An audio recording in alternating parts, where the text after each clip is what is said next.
राज्यभरात केमिस्ट असोसिएशनच्या वतीनं पुकारण्यात आलेल्या बंदमुळे सांगली जिल्ह्यातील 4,000हून अधिक मेडिकल दुकाने आज बंद ठेवण्यात आली आहेत।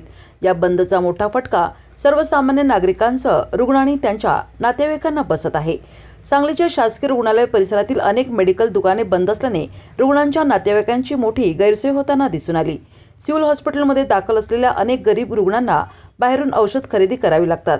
मात्र मेडिकल बंद असल्याने आवश्यक औषधे मिळत नसल्याने नातेवाईकांना चिठ्ठ्या घेऊन एका मेडिकलमधून दुसऱ्या मेडिकलमध्ये भटकंती करावी लागत आहे।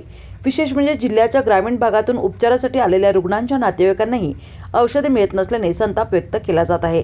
अचानक झालेल्या बंदमुळे नागरिकांची मोठी गैरसोय झाली असून आरोग्य सेवेसारख्या अत्यावश्यक सुविधांवर परिणाम झाल्याची प्रतिक्रिया नागरिकांकडून व्यक्त होत आहे। नमस्कार, मी कैलास वडर आहे माझं नाव। सांगली सिव्हिल हॉस्पिटल येथे माझ्या मित्राचे वडील इथं ॲडमिट आहेत। डॉक्टरांनी चिठ्ठी लिहून दिली आहे की बाहेरून हॉस्पिटलमधून तुम्ही बाहेरच्या मेडिकलमधून तुम्ही गोळ्या घेऊन या, परंतु सांगलीमध्ये अशा काही भरपूर ठिकाणी म्हणजे बऱ्याच ठिकाणी मेडिकल बंद आहेत। अशा पद्धतीने रुग्णांना औषधे न मिळाल्यामुळे रुग्णांचे हाल होत आहेत। बऱ्याच आता लोक नागरिक बघतोय मी रोडवर, जिथे ज्या ठिकाणी जातोय त्या ठिकाणी लोक बाहेरच्या हॉस्पिटल चिठ्ठ्या घेऊन येत आहेत। शासकीय रुग्णालयामधील रुग्णालय जे ॲडमिट आहेत रुग्ण, त्यांचे नातेवाईक चिठ्ठ्या घेऊन प्रत्येक मेडिकलच्या बाहेर उभा राहत आहेत।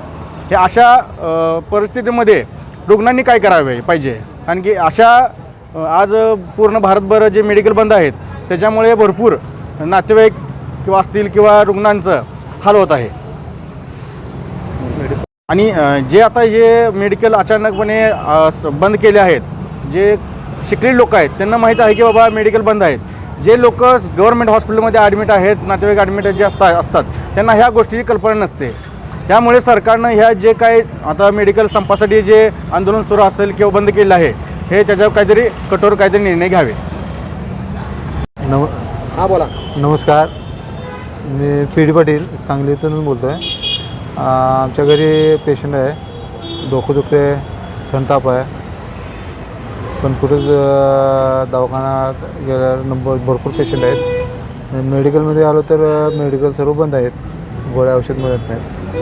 हीच तक्रार समस्या आहे, रुग्णांचा हाल व्हायला आहे। बाकी काय मागणी आहे सरकारकडे? सरकार काय अचानकपणे रुग्णांचा हाल होते, बाकीच काय नाही। बाकी पेशंटचा हाल होते, बाकीच काय। मेडिकल चालू करायला पाहिजेच, त्याशिवाय पर्याय नाही। बोला। मी अजरुद्दीन जमादार करगवून येऊन आलो आहे। गद्रे हॉस्पिटलमध्ये माझ्या नातवाला औषध म्हणजे अस्थमा आहे, त्याच्यासाठी आम्ही आलतो। आणि ती आता सगळं सांगली मी पालती घातली, सगळे मेडिकल बंद आहेत। आता हे आम्ही औषध कुठून घ्यायचं, हे आमचा प्रॉब्लेम आहे।